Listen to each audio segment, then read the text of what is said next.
nggak sayang sama saya. Dari dulu saya udah selesai. Pas lagi begini, begitu, begini, kok nggak ini ya? Kok nggak kena azab ini gitu. Ini Allah kok ngepur gua terus nih.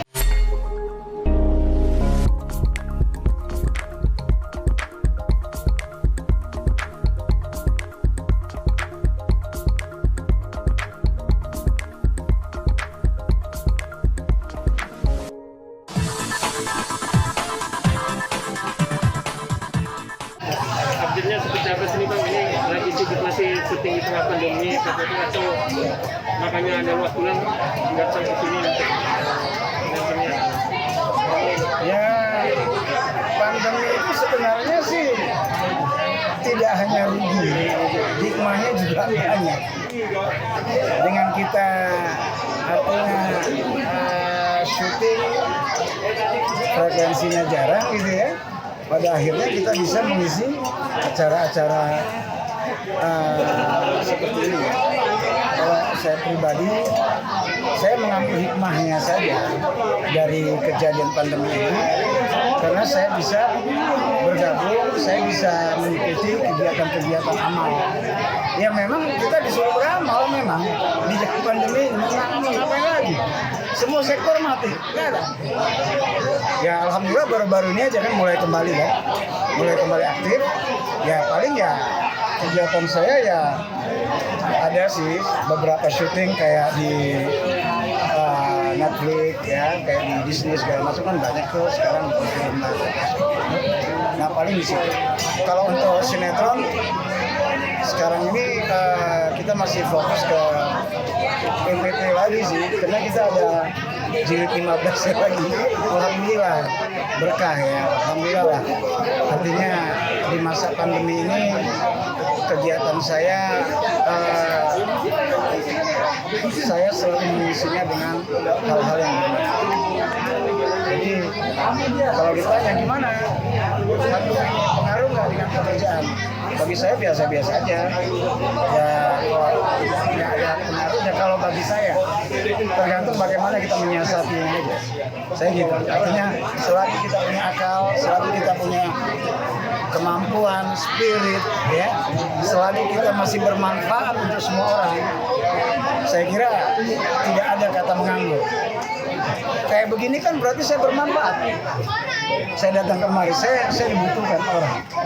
Berarti suatu manfaat bagi saya.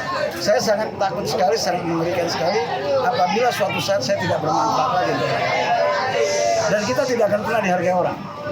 Nah bagi saya ya itu tadi, saya mengisi kegiatan-kegiatan amal saya. Saya keliling pesantren juga, keliling pesantren di Banten, beberapa pesantren saya coba analisa.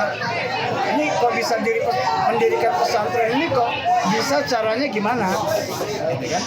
Caranya gimana? Gitu. Nah saya riset, saya coba riset, akhirnya saya sharing ke teman-teman. Saya sharing ke teman-teman, why not? Kenapa tidak yayasan ini kegiatan yatim ini nanti kita suatu saat buat pesantren di sini. Jadi kan cita-cita boleh dong gitu ya. Mimpi, kita harus punya mimpi dulu. Itu sih. Sejak kapan Bang Asrul ada keinginan untuk bikin yayasan terus sampai akhirnya terjun riset ke pesantren-pesantren? Iya. Nggak tahu ya, saya nggak ngerti gitu ya. Artinya awal ketika saya lagi sibuk, saya tidak berpikir tentang itu. Tetapi ya itu tadi hikmahnya pandemi membuat saya introspeksi, membuat saya harus merenung. Apalagi nih yang harus saya kerjakan ini. Usia sudah 50, ya Ustaz ya. Rasulullah 60 ya Ustaz. 63. Kalau dihitung-hitung 13 tahun lagi mau ngapain? Gitu. Udahlah, gitu. Ya ini kan pilihan saya gitu. Mungkin kata orang halus sok munah lo apa segala macam. Loh ini pilihan kok. Bagi saya enjoy melakukan ini. Nah, semenjak itu saya punya karena saya banyak bergaul dengan para ulama, para ustadz, para habaib. Nah, itu akhirnya yang membuka saya spiritual saya lebih lebih peka. Nah, itu sih. Berarti sejak pandemi ya? Enggak sejak pandemi sih. Artinya itu sudah ada sebenarnya. Niat itu sudah ada. Tetapi ketika pandemi ini saya lebih fokus Lebih banyak disuruh ibadah, bukan disuruh kerja. Ngapain disuruh ibadah? Bener. Ada gak sih Bang Asrul titik balik yang akhirnya membuat bergerak, atau ada pengalaman apa yang membuat Bang Asrul akhirnya gue harus Iya, punya manfaat? Titik baliknya. Ya, pengalaman spiritual saya, khususnya pengalaman spiritual saya jenuh, capek saya. Capek. Salah satu saya mulai pelan-pelan. Saya tidak mengatakan diri saya hijrah, tapi saya capek. Satu hal, dulu saya alkoholik. Ini menarik, ya. Saya mabok dulu. Waktu saya lagi ini, ya bukan ini, tapi saya bilang, alhamdulillah. Syukur dulu saya tidak mati di saat waktu itu. Nah, ini merupakan apa, Ben? Ini kasih sayang Allah terhadap saya. Kalau Allah nggak sayang sama saya, dari dulu saya udah selesai. Nah, mulai dari situ saya berpikir, gue kok nggak pas lagi begini, begitu, begini, gue kok nggak ini ya? Gue kok nggak, kok nggak kena azab ini, gitu. Wah, itu jadi pertanyaan bagi gue. Ini Allah kok ngepur gue terus nih. Ini pengalaman spiritual, ya. Kok ngepur terus nih, ya kan? Dan pada akhirnya gue capek. Akhirnya minum gue tinggalin, ngerokok pun gue tinggalin. Itu kan susah. Ini udah nggak ngerokok lagi nih. Kemarin terakhir kan puasa ya. Nah, nggak tahu tiba-tiba itu. Tiba-tiba kebuka pintu yang ini, kebuka lagi pintu yang ini. Nggak ngerti apa itu namanya. Hidayah atau apa? Nah itu. Ya Allah, kalau Allah membukakan pintu-pintu rahmatnya buat saya, pelan-pelan nih. Ini pengalaman pribadi nih, bukan curhat. Ya, artinya kalau mau bicara tentang itu ya itu tadi. Ini luar biasa, kasih sayang Allah terhadap gua luar biasa. Bukan karena gua ini gitu, bukan karena gua ria terhadap ini. Tapi ini sharing pengalaman. Kalau ente nanya, Bang Asrul kenapa begini? Ya, jawabnya begini. Artinya pada akhirnya gue tidak mengatakan diri gue hijrah, ya. Bahkan nanti kalau hijrah nanti gue ria lagi. Gue hijrah, pokoknya besok lo ketemu gue di diskotik. Gue nggak mau. Artinya gue tetap istiqomah aja. Nah itu aja sih. Tapi bukan berarti dunia entertain ditinggalin kan Bang Asrul dengan perubahan Bang Asrul yang kayak gini. Ya artinya gini, seharusnya sempat gue berpikir gue akan meninggalkan ini.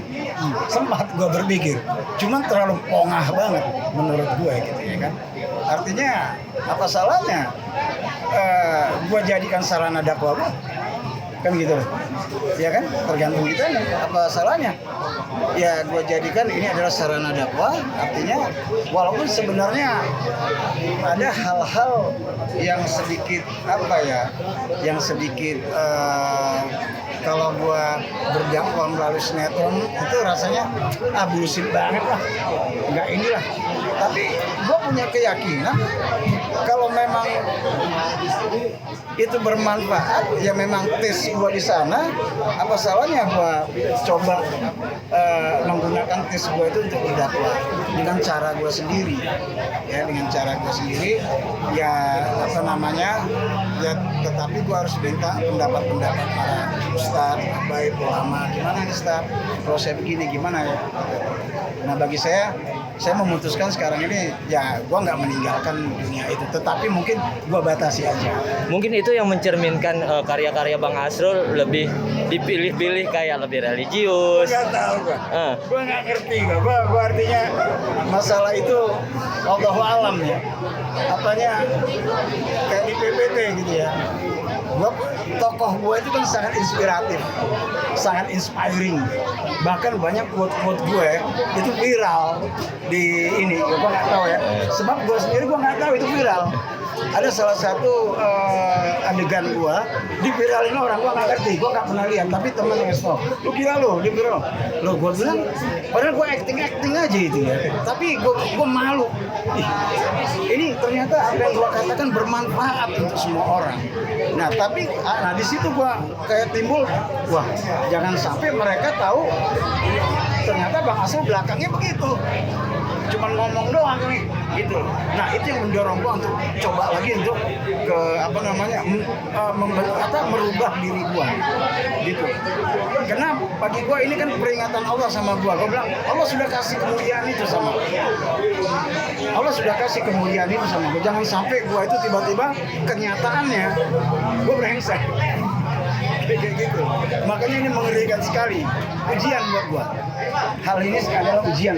Tapi ya seperti yang gue katakan tadi, gue tetap sekolah. Bang, apakah pembelajaran ini pernah pengalaman dari sebelum proses syuting sih pada akhirnya melekat sendiri buat Bang Asrul dikatakan hijrah? Iya. Ya seperti yang gue katakan tadi, gue tidak mengklaim diri gue hijrah. Tidak gue klaim. Maaf aja kalau teman-teman yang lain mungkin gue hijrah. Di medsos dia tulis gue hijrah di medsos, cuman gue masih main medsos gitu loh. Cuman hijrah yang sebenarnya itu apa gitu loh, ya kan? Ya tetapi kan kita tidak bisa, kita ini kan makhluk sosial. Nah seperti pertanyaan ente tadi, kembali lagi apa namanya, menurut gue sih inilah yang rahmat yang Allah berikan sama gue. Artinya bukan mau tidak mau, gue dibimbing secara perlahan-lahan dengan karya-karya gue, gitu kan. Dan ini gue sadari banget, tokoh gue di Para Pencari Tuhan, gitu kan, itu sangat menginspiring banget untuk kehidupan realnya gue, kehidupan gue sehari-hari. Yang mudah-mudahan apa yang gue kerjakan di akhir-akhir usia gue mudah-mudahan bermanfaat untuk semua orang. Karena sebaik-baiknya manusia adalah bermanfaat untuk manusia.